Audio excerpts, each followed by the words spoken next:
So what I want to talk to you guys about today is this. Who would agree with this statement that innovation is the currency of the digital age? Show of hands. Who would agree with this? There's a lot of skeptics in this audience.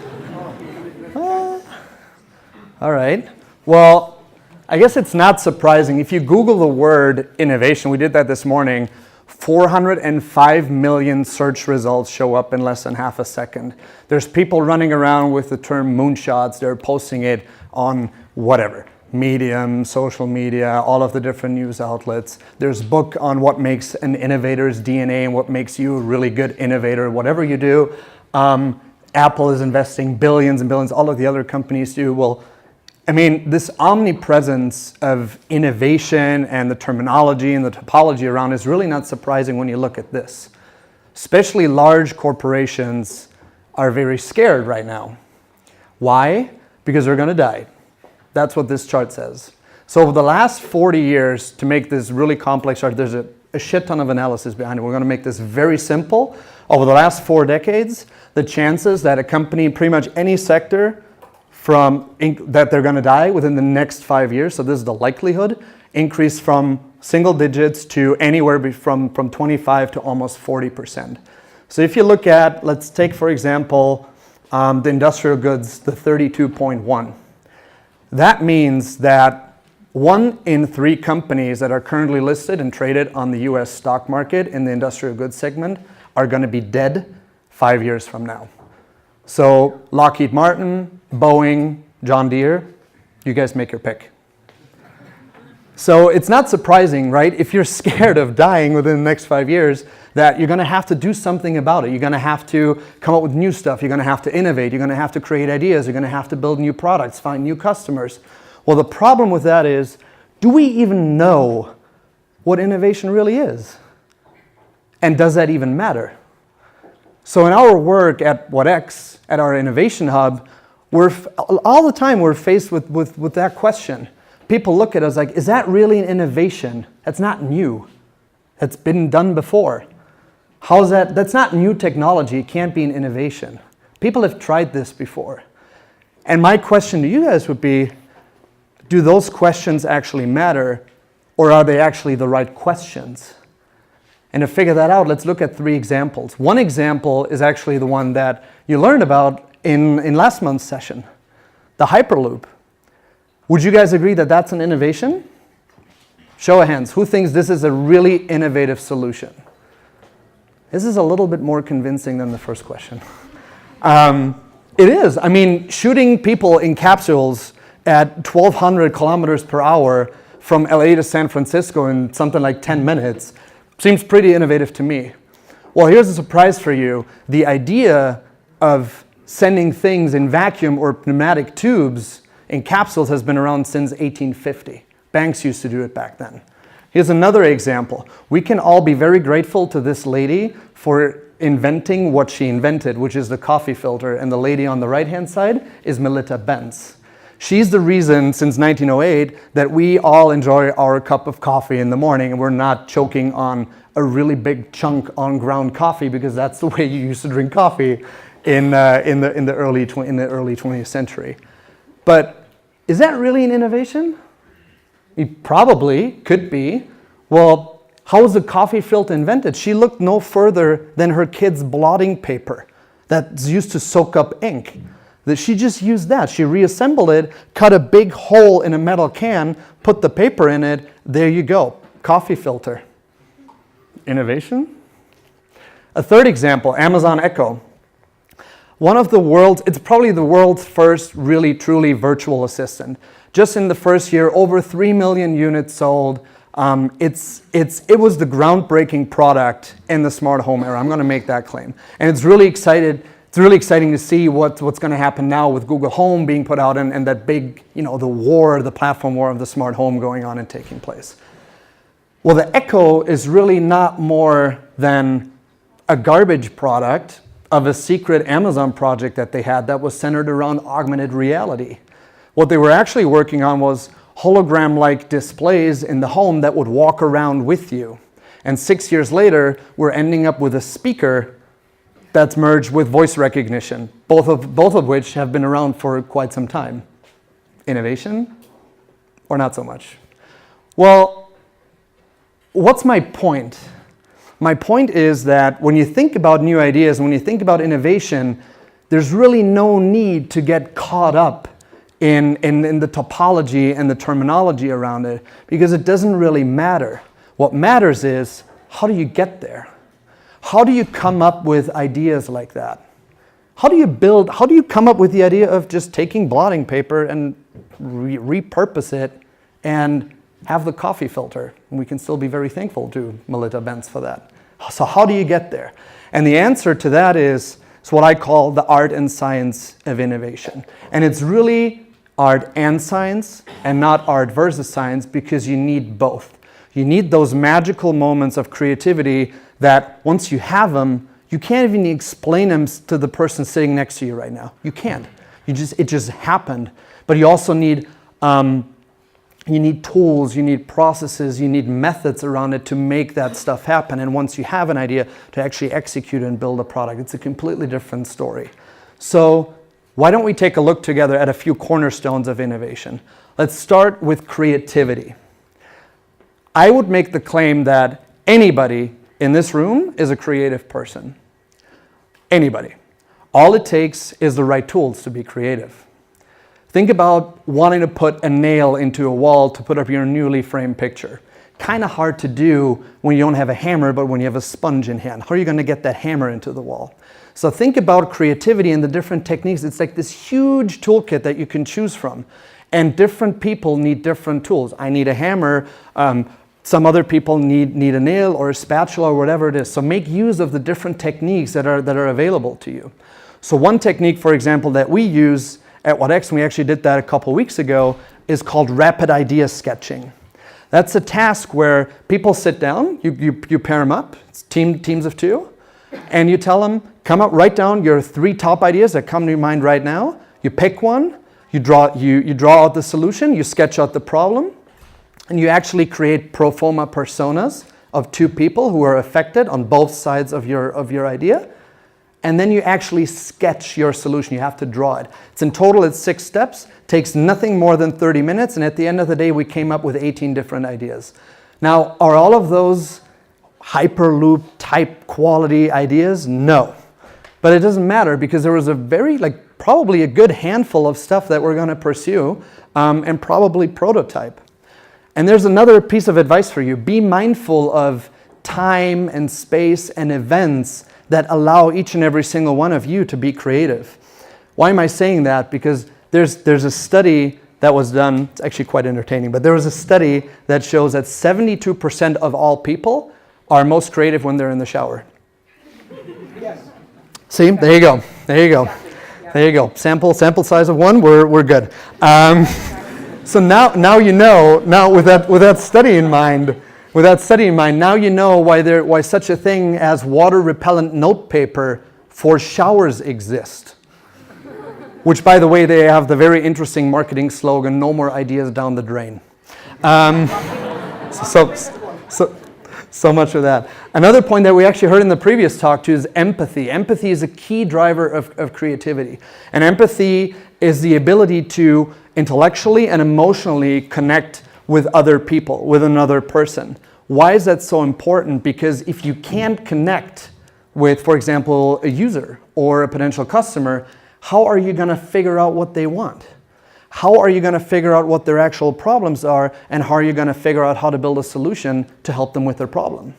So empathy, in essence, is a good way to identify obstacles, and it actually paves the way for very creative problem solving. It's a key driver and very, very important. Psychological safety is another one that's actually very, very paramount. And if you listen to Astro Teller, whose title is Captain of Moonshots at X, which is Alphabet's moonshot factory, he talks a lot about psychological safety and creating those environments. So what does that mean? It's human nature to gravitate towards safe environments, towards the safe path. We don't want to fail. We don't really like to do that, especially if the people around us are going to give us weird looks and they're going to make us feel bad about it. So we're going to avoid it. Well, when you're tackling really hard problems and when you're figuring out how to, solve a problem that affects 2 billion people in the world, it's probably a tough challenge. And you're going to want your engineers and your brightest minds and whoever it is, everyone that's working on it, to run at the problem as hard as they can and tackle it full speed. They're obviously very likely going to fail. And that's okay. That's all part of the game, but you have to create an environment where that's okay. WATTx, for example, does is they celebrate killing projects. A killed project results in a big celebration. People are rewarded for killing their projects. Engineers get paid bonuses when they kill their project after 2 years. That makes no sense, or does it? Well, here's the deal. You have to do that because you don't want people just continuously working on a project, working, even if the evidence suggests that you should have stopped doing it a year ago.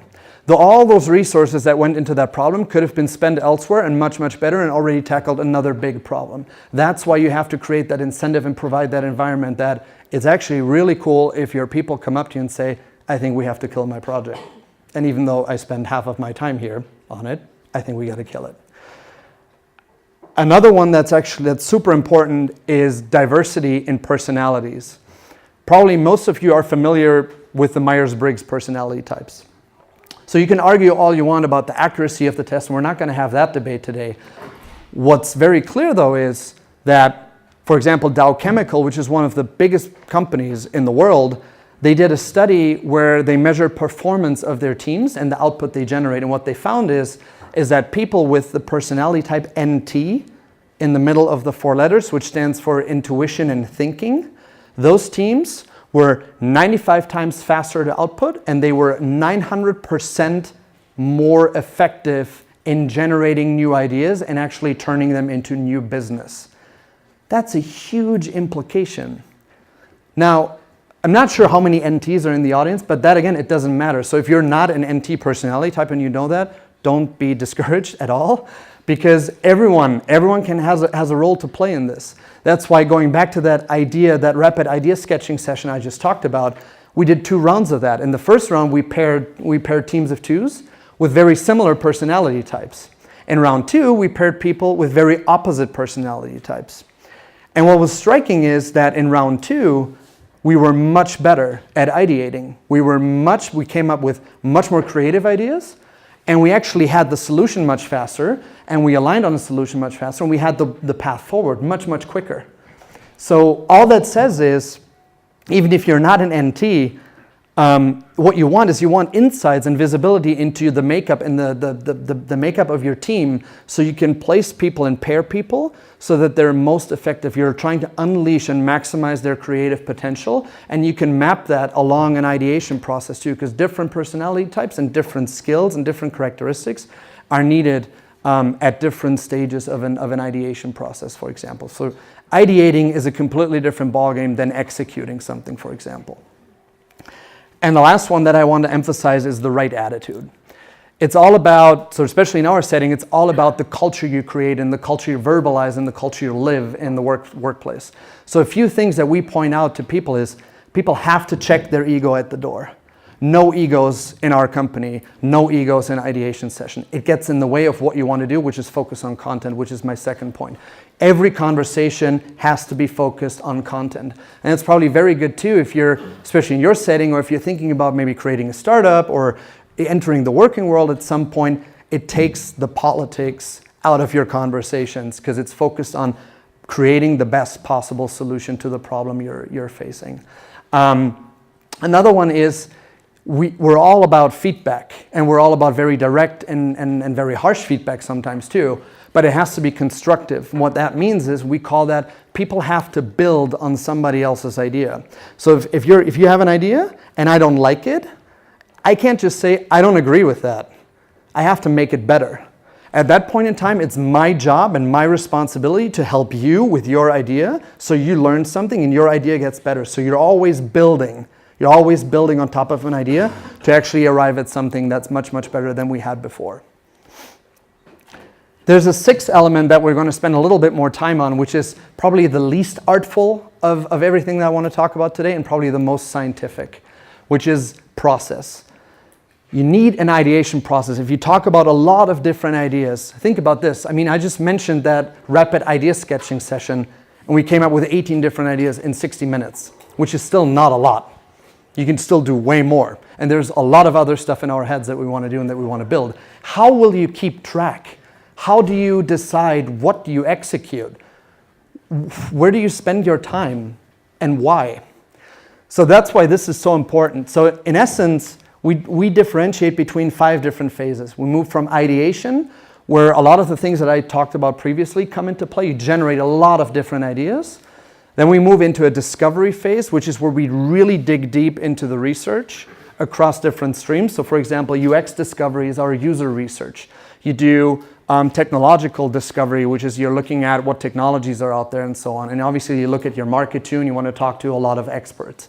After that, if it clears all the hurdles, the idea moves to a prototyping stage where rapidly you get to your first basic features. You build them and you put them in front of customers, and this is really, really key. That's where that empathy element comes into play again too. You have to understand what the people you're building this for want. What is their problem? And you have to test your assumptions frequently, all the time, and take the feedback and build it in your prototype and do it again and do it again and do it again. We work in weekly, sometimes bi-weekly sprints and continuously test with different tools and whatever the prototype is with our target audience, with the customers.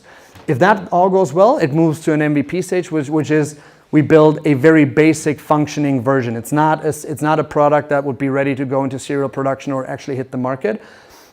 So this is still a pre-stage of that, where we combine some of the basic features that we want to build. And if that all goes well, here again, you do the same, go through the same iterative process. And if that all goes well, it's actually released and implemented, and in some shape or form becomes a product or a startup or maybe a business unit in the wider Fissmann group, or something that I don't even know of yet. What's important to understand is that at each stage, between each phase, there's very clear criteria. There's very specific KPIs we look at to try and understand, are we going to move this at, is the potential big enough, and so on.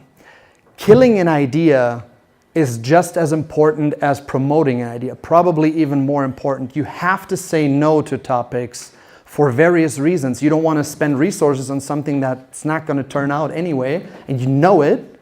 You're just afraid to admit it. And you have to create the white space around it.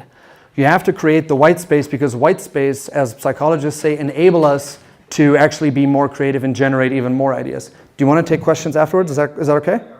Cool. We'll be done in 3 minutes. Hang on. White space. Yes, we talked about white space.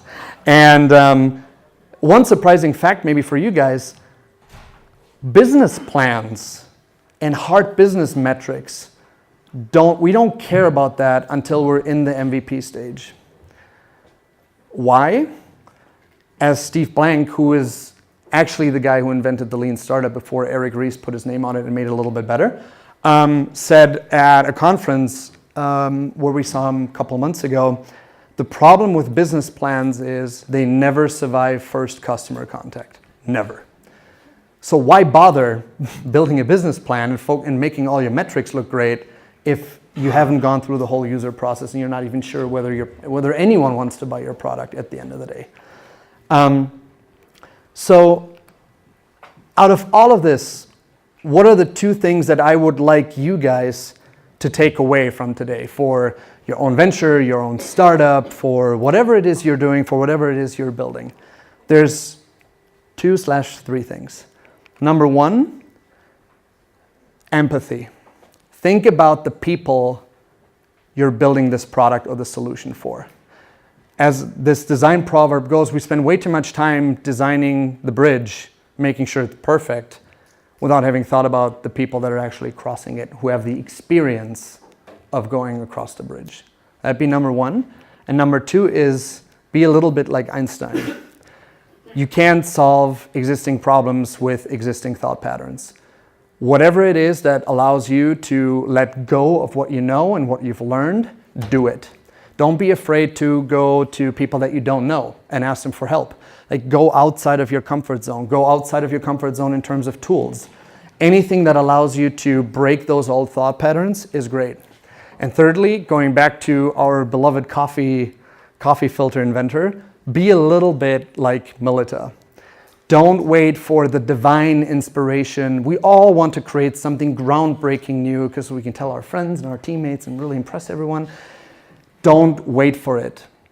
An innovation that takes what's out there and repurposes technology, for example, and you can give it a different vision and a different purpose like Melita did, is just as good, or as our examples have shown, probably even better than waiting for that divine moment of inspiration.